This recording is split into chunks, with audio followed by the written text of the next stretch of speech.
Salut à tous les amis, aujourd'hui on se retrouve pour une nouvelle FAQ. Celle de hier n'a pas pu être exploitée, on a eu un gros problème de son. Mais tout d'abord les amis, pensez à vous abonner, pensez à nous mettre en commentaire s'il y a des sujets en particulier que vous voulez qu'on aborde, on le fera avec grand plaisir. Je commence par la première question de Baptiste qui nous dit: vaut-il mieux réduire les points faibles ou mettre l'accent sur les points forts? Ça c'est sa première question. Et la deuxième question: ça dépend du moment de la prépa. Donc il nous pose la question, en fonction de l'avancée de la préparation, est-ce que c'est à ce moment-là qu'on va travailler les points forts et les points faibles? Alors c'est une très bonne question parce que c'est une question dans laquelle on a déjà répondu plusieurs fois, mais là en fait il va incorporer en fait un aspect de périodisation, donc à quel temps on va l'effectuer.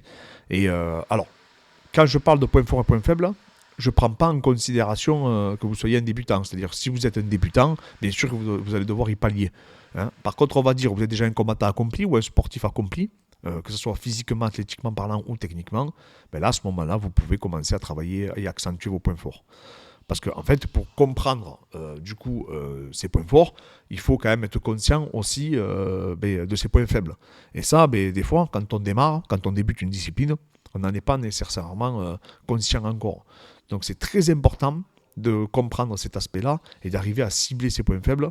Mais pour pouvoir les cibler, je le dis souvent, il faut être conscient de ces points forts. Alors ça peut être, je parle pour le MMA parce que c'est plus facile à comprendre. Si vous êtes fort en boxe, par exemple, vous avez des facilités en boxe et que vous avez des difficultés en lutte et au sol, en termes d'apprentissage, et bien là, ça voudra dire que peut-être qu'il faudra que vous travaillez votre sol et votre lutte. On est d'accord. Par contre, si vous êtes déjà dans vous avez je ne sais pas moi, vous avez un niveau correct dans les trois disciplines, mais que par contre, vous avez plus de facilité d'apprentissage en boxe, et bien là, il faudra effectivement mettre tout votre game plan et toute votre stratégie et beaucoup d'énergie à améliorer ce point fort. Pourquoi? Parce qu'une heure de temps que vous allez passer, par exemple, à apprendre la boxe, vaudra peut-être 3 heures de temps pour le grappling. En l'occurrence, on le voit avec Abdul. Abdul, il va passer 1 heure à travailler ses techniques en grappling, mais c'est l'équivalent comme s'il avait fait une semaine de boxe, par exemple. Pourquoi? Parce qu'il a un schéma d'apprentissage qui est beaucoup plus développé pour le sport de préhension. Et ça, vous allez vous en apercevoir. Et c'est pareil pour les qualités athlétiques. Par exemple, je sais pas, moi, vous êtes fort au développé couché, vous êtes un peu moins fort aux tractions. Eh bien, si vous voulez faire de la compétition, dirigez-vous vers là où vous êtes le plus fort. N'allez pas essayer de vous entêter. Pourquoi? Parce que par rapport à un effort qui va être équivalent par rapport à d'autres individus, vous allez dépenser une énergie qui peut être considérable. Donc voilà. Et le moment de la préparation, effectivement, c'est vrai que quand on est loin d'une échéance, c'est plus facile d'accentuer son travail sur ses points faibles, et ça peut être pertinent. Mais comme je dis, il ne faut pas s'entêter. Si vous n'êtes pas fait pour être que le nouveau Conor McGregor, ne vous entêtez pas à essayer de le devenir. Prochaine question. Pofigiste qui nous dit: salut Fred et Clément, merci pour votre travail, merci à toi. Beaucoup d'études parlent des bienfaits d'être végétarien. Exemple, le documentaire Netflix sur NetJazz McGregor. Merci à vous. Alors ça c'est pareil, c'est le sujet qu'on a traité. Mais comme elle revient beaucoup cette question, mais du coup je vous renvoie à aller voir tous les debunks qu'il y a eu sur cette vidéo, hein, sur ce reportage. Il s'est littéralement fait anéantir par énormément de personnes issues de la nutrition, de la préparation physique, etc. Donc je vous invite à aller voir sur Google ou sur YouTube. Il y a énormément de vidéos qui ont été tournées sur le sujet. Mais en fait, là où moi ils m'ont perdu, c'est quand ils ont dit oui, le mangeur de légumes a battu le mangeur de viande, Conor McGregor, alors que NetJazz a je sais pas combien de défaites contre des mecs qui mangent de la viande. Donc voilà, et lui il en mange aussi de temps en temps. Donc voilà, c'est là où ils m'ont perdu, et après derrière, c'est très fragile les études sur lesquelles ils s'appuient. Donc c'est pas représentatif en fait de ce qu'on pourrait du coup retrouver et voir. Et voir dans la littérature scientifique. Pareil, dans la littérature scientifique, vous allez retrouver beaucoup d'études qui contredisent leur dire. Et attention, là on parle de végétariens, mais eux, c'est même pas l'aspect végétarien qu'ils mettent à l'avant, c'est plutôt même l'aspect vegan qui est beaucoup plus complexe. Et c'est très dur de préparer un vegan. Un végétarien, il n'y a pas trop de problèmes. Jimorito 34. Salut Clément et Fred, votre travail est toujours au top, du top. Merci beaucoup. J'ai une question pour la FAQ. Je veux votre avis. Est-ce normal de ne pas réussir à transférer ses capacités lors de son premier sparring en boxe avec un niveau débutant? Et aussi, comment appréhender les premiers sparring? Alors ça, c'est une bonne question parce qu'en fait, on s'aperçoit qu'on a beaucoup de difficultés en général à prendre les coups. On a beaucoup de difficultés, à accepter aussi de perdre en entraînement, hein, surtout dans les premières échéances. C'est assez compliqué, surtout quand on débute.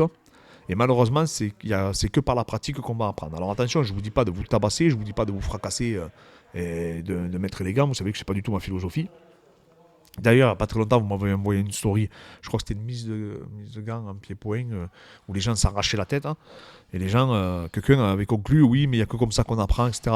Mais alors dans ces comptes-là, les gars, tapez-vous la tête contre le mur, ou faites-vous rouler faites-vous rouler du coup par une voiture dessus, et vous serez indestructible. S'il faut faire toujours plus et se faire toujours plus mal pour s'endurcir, eh bien, allez dans la logique jusqu'au bout, quoi. Et ne vous l'appropriez pas d'une façon minime. C'est-à-dire vraiment aller jusqu'au bout du truc, quoi. Au moins, mais comme ça, vous aurez expérimenté. Et on pourra en tenir, nous, on pourra en retenir des éléments qu'on pourra du coup étudier. Donc, blague à part, voilà, c'est vrai que malheureusement, c'est par la pratique. Il n'y a pas tout le monde aussi qui fait pour les sparring, il n'y a pas tout le monde aussi qui fait pour les sports de percussion. Ça, je m'en suis rendu compte avec le temps. Il y a des gens qui accepteront jamais les coups. Ça, c'est clair et net. Maintenant, c'est vrai qu'il faut en prendre pour comprendre, mais il faut en prendre de façon intelligente. N'allez pas vous fracasser, surtout si ce n'est pas votre métier, surtout si ce n'est pas votre ambition d'être un combattant professionnel. Vous devez pratiquer pour connaître cette gestion de distance. Travailler votre technique, travailler sur les thèmes. Ça, c'est très important. D'accord. Ne passez pas de la technique directement au sparring. Automatiquement, vous allez avoir une trop grande frontière entre les deux mondes et du coup, vous allez avoir beaucoup de difficultés à transférer. Donc, allez-y crescendo. Tournez avec des gens intelligents. Ça, c'est vraiment le plus dur avec l'expérience, vraiment. Que je dirais, c'est le plus difficile, c'est de tourner avec des gens qui ont de la réflexion et qui n'ont pas essayé de vous faire mal. Fabrus90 qui nous dit: quelle est l'importance pour vous de l'expérience vu que le sport est en perpétuelle évolution en prépa et en MMA? Donc l'expérience, c'est très important dans le sport. D'ailleurs, alors il ne faut pas se rattacher qu'à ça, mais c'est extrêmement important. Pourquoi? Parce que vous allez connaître des situations en tant qu'entraîneur, en tant que préparateur. Je donne un exemple. Le préparateur, par exemple, de Ramzat, à la fois, ils ont vu qu'il n'avait pas réussi à perdre du poids. Ça a été un peu panique à bord. Il disait, en fait, il voyait faire des convulsions, il ne savait pas trop comment réagir. Mais ça, c'est vrai que quand tu l'as jamais vécu, quand tu n'as jamais réellement appris à faire des cuttings ou expérimenter, moi ça fait des années que je le fais, mais j'ai connu un peu toutes les situations. J'ai connu des mecs qui n'arrivaient plus à perdre de poids, j'ai connu des mecs qui étaient à deux doigts c'est bon, qui allaient s'évanouir, vous avez compris. J'ai connu des personnes aussi qui ne supportaient pas le sauna, qui ne supportaient pas le bain chaud, qui ne supportaient pas les décharges glucidiques. Donc en fait, à chaque fois, on a dû trouver des solutions. Mais ça, malheureusement, même si vous avez appris toute la théorie possible et imaginable, mais vous ne savez pas le jour J à quoi vous allez être confronté. Donc là, l'expérience peut faire une différence significative. Maintenant, un truc très intéressant, c'est que souvent, on s'aperçoit que les anciens entraîneurs, ils se rattachent à ça. De se dire, voilà, moi j'ai été un grand entraîneur, donc je serai un grand entraîneur toute ma vie. Non, tu peux être un grand entraîneur en 2015 et être un piètre entraîneur en 2020. Pourquoi? Parce que le sport évolue. On le voit beaucoup avec le foot, on le voit beaucoup avec les sports professionnels où les entraîneurs sont extrêmement payés. On le voit moins dans les sports de combat parce que c'est un sport un peu pour pauvres, faut le dire. Les gens ne sont pas bien payés, il y a très peu d'entraîneurs qui vivent de ça, surtout dans le MMA, enfin en tout cas qui en vivent convenablement. Donc automatiquement, c'est dur de se professionnaliser, c'est dur de se documenter, c'est dur de se faire des mises à jour parce que souvent les mecs ont un boulot à côté. Donc là, c'est clair que l'expérience, oui, ça va vous aider, mais il faut toujours perpétuellement se remettre en question. Mais c'est un peu comme dans tous les domaines, j'ai envie de vous dire. Si vous n'êtes pas capable de vous remettre en question, c'est comme un mécanicien qui aurait beaucoup d'expérience. S'il n'apprend pas les nouveaux moteurs, comment ça fonctionne, il ne fera rien. Avec sa clé, il va être limité. Et bien là, c'est un peu pareil pour un entraîneur. Donc il doit toujours se tenir d'actualité, toujours s'actualiser ses connaissances, que ce soit spécifiques ou en prépa physique. Enfin, en tout cas, s'il est préparateur physique, le mec à côté. Mais voilà, donc on doit toujours, du coup, apprendre. Et c'est vrai que l'expérience, ça amène ce petit plus, parce que souvent, quand on a fait beaucoup de compétitions, même soi-même, on a ce petit plus, en fait, qui fait que le jour J, s'il y a des surprises, peut-être qu'on les a déjà connues, ces surprises. Donc on sait les pièges à éviter et on sait vers quelle direction on doit aller. Après, on a, prochaine question. Ali Guéry Dante qui nous dit: quelle est selon vous la meilleure façon de périodiser la préparation d'un combattant de MMA? Comment gérez-vous un combat décidé en short notice? Alors, la périodisation, moi, vous savez, je ne fais pas trop de périodisation parce que le but, c'est qu'aujourd'hui, que les athlètes soient prêts quasiment à l'année. Ou en tout cas, qu'ils soient prêts à relever un défi assez rapidement si on nous le propose. Surtout qu'aujourd'hui, on sait que le MMA, c'est qu'une question d'opportunité pour la plupart. Vous avez vu combien de Français qui sont rentrés, par exemple, à l'UFC en short notice. Ça prouve à quel point c'est indispensable d'être prêt à l'année. Donc en fait, c'est plus une périodisation sur laquelle on va vraiment faire des spécificités à l'approche du short notice, par exemple. Pareil, là on me dit comment gérer un short notice. Et bien, un short notice, le mieux c'est de l'avoir. C'est bien si stratégiquement et tactiquement ça va dans votre sens. Je vous donne un exemple tout bête. Hein. Vous avez un bon boxeur face à vous. Vous, votre combattant, c'est un lutteur. Ben là, oui, ça peut être un bon match pour vous. On est d'accord. Maintenant, s'il y a une grosse anti-lutte, ben, ça peut être un match compliqué. Voilà, ainsi de suite. Donc, le short notice va être évalué en fonction du schéma technico-tactique des individus. Et des qualités physiques aussi, bien sûr. Maintenant, c'est vrai que, comme je dis toujours, moi je vous conseille d'être quand même quasiment prêt à l'année. Alors je ne dis pas d'être en pic de forme, parce que c'est impossible, mais en tout cas de s'en rapprocher, de toujours être plus ou moins en condition pour pouvoir relever un défi si on nous le présente. Et des fois, on ne sait jamais, il peut avoir une opportunité qui peut carrément, littéralement changer votre carrière, et du coup la suite de votre carrière. Et ça, c'est clair que ce serait dommage du coup de pas prendre le train au moment où il va passer. Parce que le train, c'est pas dit qu'il repasse une deuxième fois. Donc voilà comment on voit la périodisation et du coup la préparation. Autre question. Garvin Alanois qui nous dit: Bonjour coach, merci pour votre travail. Ben, merci à toi. J'ai une question sur la récupération musculaire. Lorsqu'un muscle est particulièrement sollicité dans l'entraînement spécifique, est-il pertinent de l'entraîner pendant sa prépa? N'a-t-il pas un risque de surcharge? Peut-on optimiser sa récupération? Donc oui, ça c'est une bonne question. C'est vrai que si dans votre entraînement, par exemple, vous sollicitez toujours les mêmes muscles, dans le spécifique, ce qui arrive souvent, on va voir avec la boxe par exemple, mais c'est pas nécessairement pertinent de rajouter en plus une surcharge. Excusez-moi parce que je suis un peu malade. Donc c'est vrai que c'est délicat de rajouter en plus une charge d'entraînement sur des muscles qui sont déjà ultra sollicités dans le spécifique. En fait, on se dit souvent quand les ostéos et les kinés vous voient, ouais, il faut renforcer la coiffe des rotateurs, mais en fait, les gens ne prennent pas en considération la sollicitation et les contraintes qu'on va éprouver dans le spécifique. Et en fait, faire pour faire, comme je dis toujours, ça sert à rien, au contraire, ça peut être néfaste. Et c'est là où la charge d'entraînement est extrêmement importante à être gérée.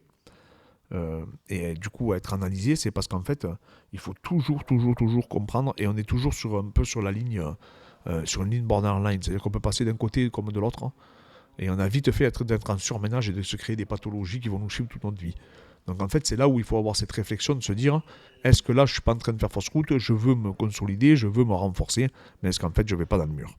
Et ça, c'est pour ça que je vous dis de vous entourer de professionnels, vraiment, allez voir un professionnel, quelqu'un qui maîtrise ces sujets-là, et qui vous accompagnera de façon optimale. Mais oui, ça peut être un risque, c'est pour ça qu'il faut faire les choses intelligemment, parce que sinon, ça peut être contre-productif. Alors, ensuite, j'ai eu énormément de questions, les amis. Mais alors, énormément de questions sur Abdul. Donc là, je vais faire une réponse générale. Donc en fait, Abdul, ce qui se passe, c'est que les gens me disent, oui, alors, il se prépare pourquoi, etc. Alors Abdul, déjà, il veut rester actif. Premier point. C'est quelqu'un qui veut rester actif, donc ça, c'est très bien. Et en fait, il veut se préparer constamment au cas où que l'UFC nous appelle ou une autre organisation avec un super contrat. Donc en fait, lui, ce qu'il veut, c'est rester actif. Il m'a dit, moi, je veux combattre régulièrement, que ce soit l'UFC ou à autre. Je veux vraiment toujours resté sur cette grosse dynamique, continuer d'avancer et pas stagner, faire du surplace. Pourquoi? Parce que le MMA, ça va vite, hein, et plus tu es actif, plus tu remportes des victoires, plus tu es dans le truc. Donc automatiquement, comment ça s'appelle, ça crée un engouement autour de toi et ça crée une grosse dynamique. Et même toi, ça te motive pour aller à la salle, parce que c'est très difficile de se motiver à avoir une grosse charge d'entraînement quand on n'a pas d'objectif. Là, Abdul, aujourd'hui, comme dit Adri Cassata, il ne faut pas se leurrer. Hein, les managers, quand ils entendent son nom, ils jettent leur téléphone aux toilettes. Hein. C'est pas moi qui le dis, c'est Adri Cassata. On sait les bruits qu'il y a. Maintenant, il faut comprendre une chose, amis, il faut se mettre à la place. C'est ce que je disais à Abdul, il faut se mettre à la place des entraîneurs des adverses. On vous appelle, vous entraînez, je sais pas moi, vous avez un mec, on vous dit, je vais vous proposer un luxembourgeois. Bon, vous dites, ok, c'est bon, pas de problème, hein, je le prends, ce luxembourgeois, il n'y a pas de souci. Et là, on va vous dire, oui, mais alors, le luxembourgeois, par contre, je préfère te prévenir, il s'appelle Omar Kazadziev. Il a un nom du Caucase. Là, déjà, vous allez dire, mais attends, tu m'as dit que c'était un luxembourgeois, et il a un nom caucasien, comment c'est possible? Et là, vous allez dire, oui, mais en fait, il est né au Daghestan, le mec, et tu vas dire, je peux connaître son palmarès quand même, mais il a 15-1. Ah, d'accord. Donc le mec, il a 15-1. Il a je sais pas combien de ceintures. Bref, ça, c'est European Beatdown. Il a je sais pas combien de ceintures. Il est né au Daghestan. Il a le même style que Ramzat Rabib. Alors, je compare pas, mais vous avez vu, ils ont le même style, quoi. Ils veulent amener les mecs au sol. Et tu veux me le refourguer en me disant c'est un petit luxembourgeois, t'inquiète. Mais il faut comprendre aussi, les mecs, ils ont aucun intérêt aujourd'hui de l'affronter. Il est super bien classé, certes, mais il n'est pas assez connu pour un mec qui évolue à l'UFC et qui va se prendre le risque de se taper un caucasien. Après, voilà, je ne suis pas dans les papiers de l'UFC, je ne sais pas exactement leur orientation aujourd'hui. Est-ce que ça les intéresse encore de signer des mecs du Caucase et tout, quand on voit ce qu'a fait Rabib, Islam. Alors, bien sûr, il y a d'autres nations qui performent. Mais ça aussi, ça peut être une hypothèse. Mais c'est vrai que voilà, il faut se mettre à la place des mecs.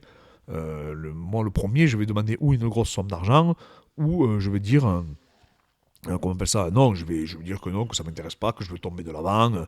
Après, il faut comprendre. Ça, c'est déjà du côté des managers en face et des entraîneurs. Et c'est légitime de leur part. Maintenant, après, nous, ce qu'on voudrait, on s'est proposé aussi pour des top 15, on s'est proposé pour tout le monde. Vous vous doutez bien que là, pour rentrer, le but c'est de se proposer contre n'importe qui. Mais eux aussi, pareil, ils vont dire est-ce que ça vaut le coup d'affronter Abdul, de se dire est-ce que ça, si ça passe pas, mais au final, ça leur rapporte rien s'ils gagnent, et ça leur rapporte. Et s'ils perdent, ils perdent tout. Donc au final aussi, ils n'ont aucun intérêt. Il ne faut pas se leurrer, mis à part, s'il y a un short notice, un mec qui se blesse, à ce moment-là, pour combattre, ils vont accepter. Mais peut-être de prendre Abdullah en short notice. Mais là encore aussi, c'est compliqué. Pourquoi ? Parce qu'ils ne savent pas. Ils se disent, mince, s'il me colle, est-ce que ça ne va pas devenir très compliqué ? Donc voilà. Donc ça, c'est la première raison, on va dire, réellement, qui fait que c'est assez compliqué. Et c'est assez compliqué de matcher Abdul tout court, les amis. C'est-à-dire que c'est pas qu'à l'UFC, c'est un peu partout. Abdul, c'est très compliqué de le matcher aujourd'hui.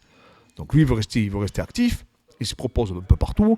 Et on a pas mal de refus, voilà, malheureusement. Alors, mais c'est pas le seul, hein. Attention, moi je peux comprendre les mecs, je dis pas qu'ils ont peur, mais un mec qui est sur 4 victoires d'affilée, il veut rentrer à l'UFC, on lui dit, j'ai un Français là, il s'appelle Abdouragimov, il a 15-1, un mec, il vient de terminer 5 mecs qui étaient super forts au premier round, mais moi le premier, je dis à mon mec, non mais c'est bon, il est trop relou, lui, imagine-toi, il nous soumet au premier round, il faut tout recommencer. Donc c'est compréhensible, ça c'est du management de base, hein.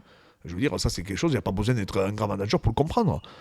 C'est tout. Après, ne pensez pas qu'il est retenu, pas retenu. Dans les contrats, on peut toujours trouver une solution quand on veut, c'est pas un gros problème en soi. C'est juste que voilà. Lui aujourd'hui, Abdul, lui, il veut combattre. Hein. Sachez-le, il se prépare. Normalement, on a une date, c'est lui qui l'annoncera. C'est son coin et ses managers qui l'annonceront également. Maintenant, nous, voilà, on a tout mis en œuvre. Je peux vous dire qu'il est en forme, vraiment. Je pense que le nouveau Abdul, les gens vont être encore plus surpris parce qu'il a une capacité à évoluer qui est assez incroyable. Donc on espère qu'il pourra montrer ça dans la plus grande organisation du monde qui est l'UFC. En tout cas, le souhaite de tout cœur. J'espère qu'on va avoir notre chance également de pouvoir s'exprimer et il pourra démontrer tout le bien de tout ce qu'on pense de lui. Donc voilà les amis. Voilà, donc la FAQ se termine. Je vous remercie à tous. Elle est un peu plus courte que l'original, mais je vous tenais à répondre à vos questions que je trouvais pertinentes. Désolé encore pour le contretemps. On vous remercie en tout cas pour la force que vous nous donnez et on vous dit à très bientôt. Pensez à vous abonner, pensez à nous donner la force. On vous remercie à tous.